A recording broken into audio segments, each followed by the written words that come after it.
मित्रांनो, विचार करा.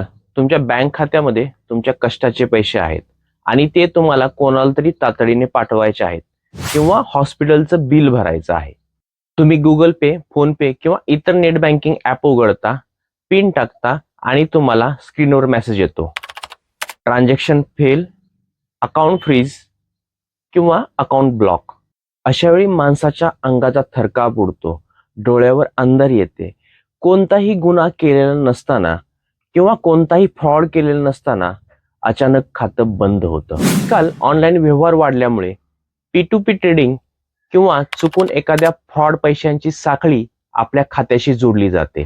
त्यामुळे अनेक निष्पाप लोकांची बँक खाती सायबर सेल किंवा पोलिसांकडून बंद केली जातात. जर तुमच्यासोबत किंवा तुमच्या ओळखीच्या कोणासोबत जर असा प्रकार घडला असेल तर आज आपण याबद्दल संपूर्ण सविस्तर माहिती पाहणार आहोत. आजच्या व्हिडिओमध्ये आपण तुमचे खाते जर पोलिसांच्या मार्फत ब्लॉक केले असेल, फ्रीज केले गेलेले असेल तर त्याची कायदेशीर प्रक्रिया काय असेल, ते खाते अनफ्रीज करण्यासाठी किंवा त्यासाठी कोणकोणती कागदपत्रे लागतात हे आपण सविस्तर पाहणार आहोत. नक्कीच हा व्हिडिओ पाहिल्यानंतर तुम्हाला तुमचे खाते अनब्लॉक करण्यासाठी किंवा अनफ्रीज करण्यासाठी कोणत्याही एजंटला एकही रुपया द्यावा लागणार नाही.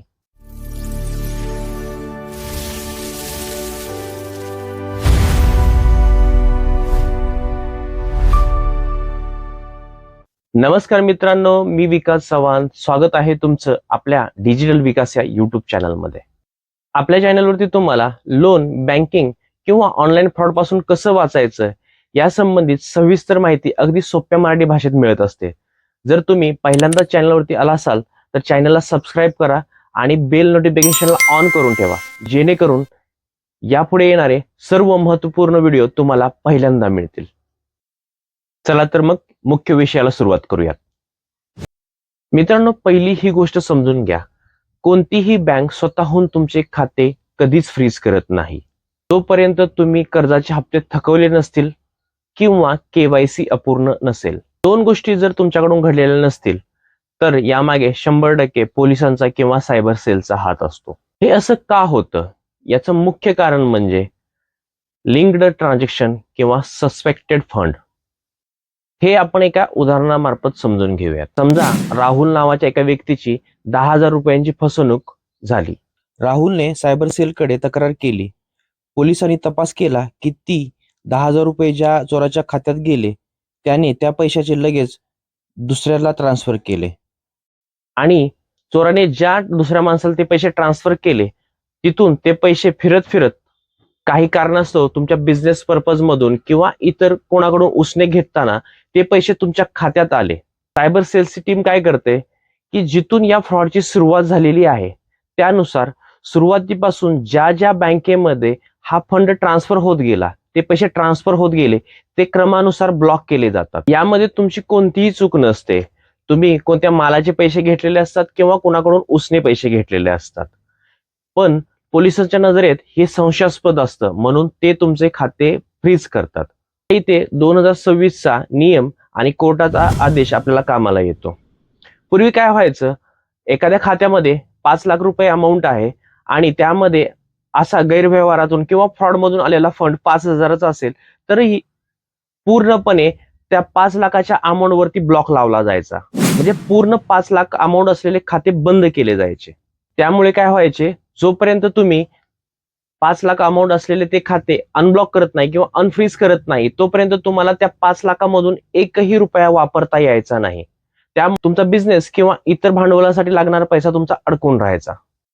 पण आता नवीन नियमानुसार पोलीस तुमचे खाते पूर्णपणे ब्लॉक करू शकत नाहीत किंवा फ्रीज करू शकत नाहीत.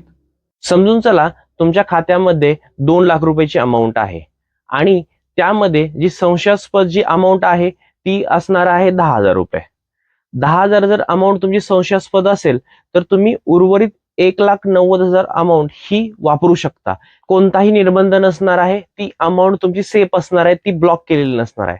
फक्त ब्लॉक केलेली अमाऊंट ही 10,000 रुपये असणार आहे, जी सायबर सेलच्या नजरेमध्ये संशयास्पद आहे. उर्वरित जी 1,90,000 रुपये रक्कम आहे ती आपण नेहमीप्रमाणे गुगल पे, फोन पे किंवा ATM मधून विड्रॉ करू शकता. पण जर एखाद्या बँकेने तुमचे खाते 5,000 साठी जर किंवा 10,000 साठी 2 लाखाचे खाते जर गोठवले असेल किंवा फ्रीज केलेले असेल तर तुम्ही त्या मॅनेजरला सांगू शकता की हा नवीन नियम, या नियममुळे तुमचं जे खातं आहे ते पार्शियल ब्लॉक होऊ शकतं. म्हणजे जेवढी संशयास्पद अमाऊंट तुमच्या खात्यामध्ये आहे तेवढीच ब्लॉक होऊ शकते आणि उर्वरित 1,90,000 जी काय तुमची अमाऊंट असेल ती तुम्हाला अनफ्रीज करून मिळू शकते आणि तुम्ही ती वापरू शकता.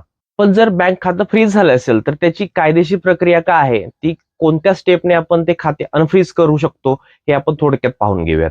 समजून झालं की तुमचे खाते फ्रीज झाले आहे हे तुम्हाला समजले, तर तुम्हाला सुरुवातीला तुमची जी होम ब्रँच आहे, तुमचे जे बँक खाते आहे त्या खात्याची जी होम ब्रँच आहे त्या ब्रँचला व्हिजिट द्यायची आहे आणि तिथं जे मॅनेजर असतील किंवा असिस्टंट मॅनेजर असतील त्यांना सांगायचं की तुमचं खातं फ्रीज झालेलं आहे किंवा ब्लॉक दाखवत आहे. त्यांना विचारा की ते खाते का फ्रीज केलं गेलेलं आहे, त्याचं रिझन विचारा, जेणेकरून तुम्हाला समजेल की ते खाते केवायसी मुळे फ्रीज झालेलं आहे की सायबर सेलचा काय त्याच्यामध्ये हात आहे. जर हे खाते केवायसी मुळे किंवा इतर बँकेच्या कारणामुळे जर फ्रीज झालं नसेल आणि यामागे जर पोलिसांचा किंवा सायबर सेलचा हात असेल तर त्यांना तुम्ही सायबर सेलची किंवा सायबर सिक्युरिटीची जी नोटीस आहे ती मागू शकता. जर ते नोटीस तुम्हाला दिले तर त्या नोटिसावरती एक क्राईम नंबर असतो, त्यासोबतच त्या केसला हँडल करणारे जे इन्व्हेस्टिगेशन ऑफिसर असेल त्यांचा ईमेल आयडी, त्यांचे नाव आणि त्यांचा कॉन्टॅक्ट नंबर देखील असतो. आणि या डिटेल तुम्ही 100% बँकेकडून मागून घेऊ शकता. यामध्ये तुम्हाला बँक मदत करू शकते आणि नोटीस संदर्भातील या डिटेल्स तुम्हाला बँक देण्यासाठी नकार देऊ शकत नाही. हा तुमचा अधिकार आहे. तुम्ही 100% त्यांच्याकडून त्या मागून घेऊ शकता. जेव्हा तुम्हाला या डिटेल्स बँकेकडून मिळतील तेव्हा तुम्हाला हे समजेल की तुमचे खाते ऍक्च्युअल मध्ये कोणी गोठवलेलं आहे किंवा कोणी फ्रीज केलेलं आहे. महाराष्ट्र पोलिसने केलेलं आहे, गुजरात पोलिसने केलेलं आहे, दिल्लीच्या पोलिसने केलेलं आहे की इतर कोणत्या राज्यातल्या पोलिसने केलेलं आहे. तुम्हाला त्या नोटीस मार्फत मिळालेल्या ईमेल आयडी वरती किंवा व्हॉट्सअप नंबरवरती संपर्क साधावा लागेल. जर तुम्हाला ईमेल करावा लागला तर तुम्ही ईमेल मध्ये लिहिणार काय? ईमेल मध्ये तुम्हाला हे लिहायचं आहे, तुमचं नाव, गाव, तुमच्या ज्या डिटेल्स असतील, बँकिंग डिटेल्स किंवा ज्या बँकेचं तुमचं खातं आहे त्याचं नाव, कोणत्या ब्रँचला आहे तो ऍड्रेस आणि किंवा का फ्रीज केलं गेलंय याचं रिझन तुम्ही त्याच्यामध्ये विचारू शकता.